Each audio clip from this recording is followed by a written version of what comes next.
প্রায় ১.৫ মাস ধরে ব্যবস্থাপনা পরিচালক এমডির পদ খালি রয়েছে ঢাকা স্টক এক্সচেঞ্জ ডিএসইতে। ৬ মাস পেরিয়েছে চিফ অপারেটিং অফিসারের পদত্যাগের, দায়িত্বে আসেনি নতুন কেউ। অব্যাহতির ১.৫ বছরের বেশি সময় ধরে খালি পড়ে আছে chief technology officer CTO পদটিও।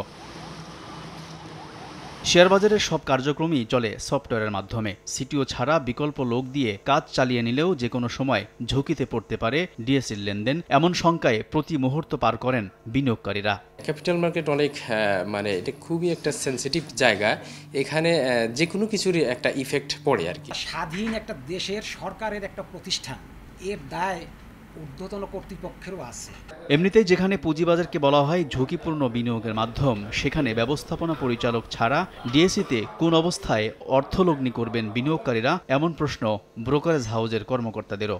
Executive ছাড়া স্টক এক্সচেঞ্জ কিভাবে চলে? একটা stock exchange which is totally based on the technology, সেখানে সিটিও নেই। যেভাবে চলছে এটা আমরা ইট ওয়াজ নট এক্সপেক্টেড। নগদের কাছে সব গ্রাহকই প্রিয়, তাই তো সারা দেশে ক্যাশ আউট চার্জ সবচেয়ে কম।